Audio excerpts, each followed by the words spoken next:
पिता भले इंजीनियर हो, लेकिन मेरी दादी हट्ठी थी और मेरी दादी ने 15 साल की उम्र में, जब मैं 9th में पढ़ती थी, तो मेरी शादी कर दी।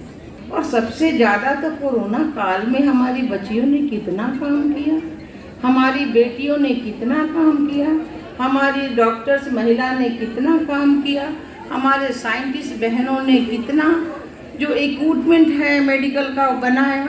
तो और आज जो दवा बनाई है उसमें भी महिलाओं का योगदान है, जो कोरोना का इंजेक्शन आया है। तो हम अपने मन को जब तक मजबूत नहीं करेंगे, जब तक हम आशावादी नहीं बनेंगे, आशावादी का मतलब नहीं कि हम सोए रहें और हम कहें कि मैं बड़ा सा गगन छूम लूँ, ऐसा नहीं। आप अपने व्यवहार से, अपने कर्म से आप समाज को जीत सकते हो, समाज में काम कर सकते हो। जो हमारी गरीब बहनें हैं उनको भी देखभाल करना, उनको सहयोग करना। और आज तो सरकार ने इतनी छूट दी है, हमने तो बच्चों को नीचे से लेकर ऊपर तक, चाहे साइकिल योजना हो, चाहे मैट्रिक पास हो, इंटर पास हो, ग्रेजुएशन के बाद में वो जब जाती है तैयारी करने के लिए, जो हमारी गांव की बेटियां हैं, जो पिछड़े अति पिछड़े की बेटियां हैं या बेटे हैं, उनको हम पैसा देते हैं कि तुम पीटी कंप्लीट किए अगर बीपीएससी को तो 50,000 दिए, अगर तुम पीटी कंप्लीट की आईएएस की तो हम 1 लाख रुपया दिए। और इस तरह से बहनों का हौसला बढ़ा है, गांव में भी अब लगाम लग रहा है। वो तो एक कालखंड था जिसमें हमारी छोटी छोटी बेटियों का बाल विवाह हुआ। मैं अपना भी अगर बात बताऊं तुम्हें, तुम चाहती थी कि दीदी आप अपने को भी बताओ, तो मैं भी बाल विवाह की ही शिकार महिला हूँ। मेरे पिता भले इंजीनियर हो, लेकिन मेरी दादी हट्ठी थी और मेरी दादी ने 15 साल की उम्र में, जब मैं 9th में पढ़ती थी, तो मेरी शादी कर दी। और उसके बाद मैं मैट्रिक की, मैं इंटर की, और इंटर के बाद मेरी बेटी हुई। और जब मैं ग्रेजुएशन में गई, ग्रेजुएशन कर रही थी, तो मेरा बेटा हुआ। और 6 महीने का मेरा बेटा था और मेरी बेटी 2.5 साल की थी। उस समय मेरी उम्र 21 वर्ष की थी और उस समय हमारे पति का एक्सीडेंट हो गया। अब 2 बच्चों को लेके अगर हम सोचें कि नहीं मैं तो कुछ नहीं कर सकती हूँ, मेरा आदमी नहीं है, मैं कैसे जीऊँगी, किस तरह से मैं रहूँगी, बेटा अपने आप को संभालना पड़ेगा। और जो रूप जो हमारे यहाँ दृष्टि है, वो दृष्टि क्या है कि हमारी महिलाएं लक्ष्मी भी हैं, हमारी महिलाएं सरस्वती भी हैं और हमारी महिलाएं दुर्गा भी हैं। तो लक्ष्मी, दुर्गा और सरस्वती का तीनों रूप आप हैं, हम हैं, महिलाएं हैं। पुरुषों को अधिकार नहीं मिला है। लक्ष्मी का क्या होता है कि अगर लक्ष्मी हो तो आदमी को झुकना चाहिए। और जब सरस्वती आए तो क्या सरस्वती का हम लोग को कहा गया था, विद्या ददाति विनयम, विद्या से हमें विनम्रता प्राप्त है, विनय होना चाहिए। हम चाहे जितने बड़े आकाश में चले जाए, जितने बड़े पद पे चले जाए, लेकिन अपनी मान मर्यादा जो है उस मर्यादित का आस्था करना चाहिए। और दुर्गा जो है वो शक्ति है। हम किसी से क्यों डरेंगे? अब डरेंगे नहीं तो क्या मारपीट करेंगे? नहीं, अपने मन में मजबूती रखनी चाहिए कि हम जहाँ भी जाएंगे, जिस काम के लिए जाएंगे, हम निश्चित रूप से वहाँ से हम जीत के आएंगे। हम भीख नहीं मांगने वाले हैं, हम देने वाले हैं कि अपने को कर बुलंद इतना ते खुदा पूछे तेरी रजा क्या है। इस तरह से महिलाओं को अपने आप को तैयार करना पड़ेगा।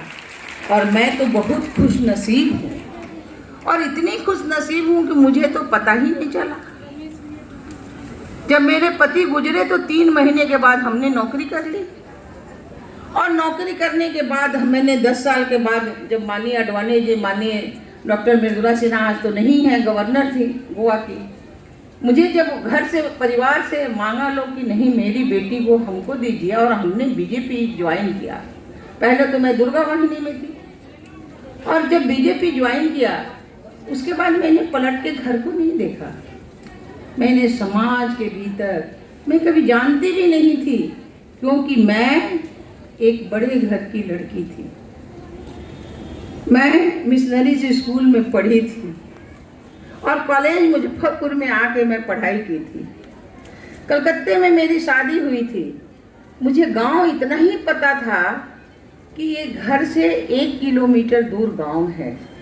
लेकिन जब मुझे इस तरह की परिस्थिति आई, 73 में मैरिज हुआ, 79 में पति का देहांत हुआ, और 3 महीने के बाद जब मैं नौकरी ली, तब सोचो कि बंगाल में काम करना, मद्रास में काम करना, आंध्र प्रदेश में काम करना, कर्नाटक में काम करना, असम में काम करना और अरुणाचल में काम करना कितनी बड़ी बात होती है।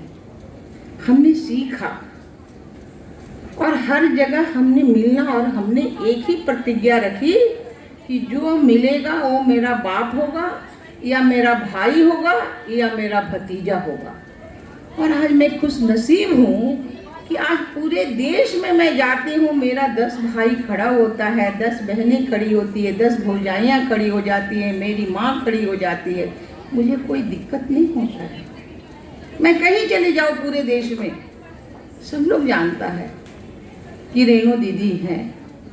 और इस तरह से करते मुझे पता भी नहीं रहता था मेरी पार्टी में कौन मुझे बढ़ाता है। मैंने कभी कहा नहीं कि मुझे टिकट चाहिए। हमने 2000 में इंडिया मोस्ट वांटेड से चुनाव लड़ी, 2005 में हमने चुनाव जीता, हमने 2000 में चुनाव जीता, 2005 में चुनाव जीता, 2005 के हम नवंबर में चुनाव जीते, फिर हम 10,000 में चुनाव जीते, उसके बाद 15,000 में हमने वोट बहुत ज़्यादा लाया। हम 2010 के भीतर में हम कैबिनेट मिनिस्टर भी रहे माननीय नीतीश जी की सरकार में, और मिनिस्टर होने के नाते भी मैं फिर चुनाव जीती। और उसके बाद 15 में बहुत कम वोट से मैं हारी, और फिर 2000 में हमने 18,500 से चुनाव जीत के 5वीं बार चुनाव जीत के आई। लेकिन मैंने टिकट कभी नहीं मांगा। क्यों?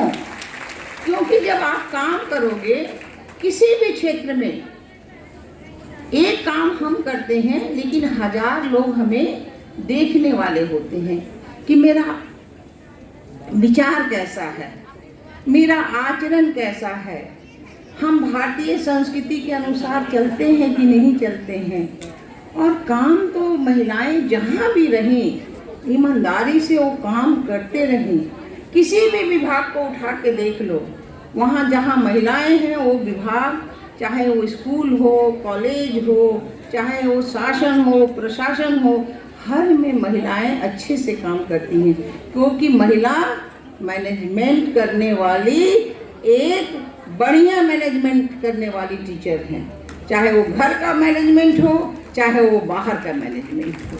तो इसलिए इसको कभी भी अपने आप को निराश नहीं होना चाहिए। मैं निराश हो सकती थी क्योंकि मेरे पति नहीं थे। हम सोचते थे कि पति ही होगा तो मेरा काम चलेगा। नहीं हुई निराश। मेरे दोनों बच्चे पढ़े, हमने बेटी को MA करके शादी किया। आज मेरा नाती 11th में है, मेरी पोती जो है वो 4th में है, मेरी 6 में है, मेरी नतनी 6 में है। वो तो क्या चाहिए समाज को? हमें समाज तो हर कुछ क्या है, मुझे क्या चाहिए? हमने नाम कमाया, शोहरत कमाई, सब आप। आज अगर हम डिप्टी CM बने हैं तो हमारी सारी महिलाएं, पूरे बिहार की महिलाएं, क्या आज पूरी भारत की महिला कहती है कि मैं डिप्टी CM हूँ। तो ये एक बड़ी चीज़ है कि हमारी सभी बहनें डिप्टी CM हैं। अब अगर ये डिप्टी CM है कि मैं डिप्टी CM हूँ तो ऐसा नहीं हो सकता है। मुझे हर दुख में, हर सुख में आप सभी को साथ में रहना है। आप कभी भी कोई को किसी भी आफत, किसी भी विपत ना पड़े, लेकिन कभी कोई कहीं भी तकलीफ में रहे तो जरूर आएगी, खुलेआम आएगी। हमारी बेटियां आती हैं, इंजीनियर हैं, डॉक्टर हैं, सब बाहर से जब आती हैं पटने में शादी विवाह में तो ज़रूर आती हैं मिलने के लिए। नहीं दीदी, आंटी, जो जिसको कहना है, नानी, दादी। तो इस हिसाब से हम मिलते हैं सबसे। और कभी भी महिला अपने को छोटा न समझे, कभी भी मन में भाव न रखें कि हम ये नहीं कर सकते हैं। हम कर सकते हैं ये मन में भाव रखेगी तो कभी कोई दिक्कत नहीं है। हमने मांगा नहीं था कि मुझे उप मुख्यमंत्री बनना, हम तो चुनाव जीत के आए थे, मुझे पता भी नहीं था क्या बनना। लेकिन माननीय प्रधानमंत्री जी को ऐसा लगा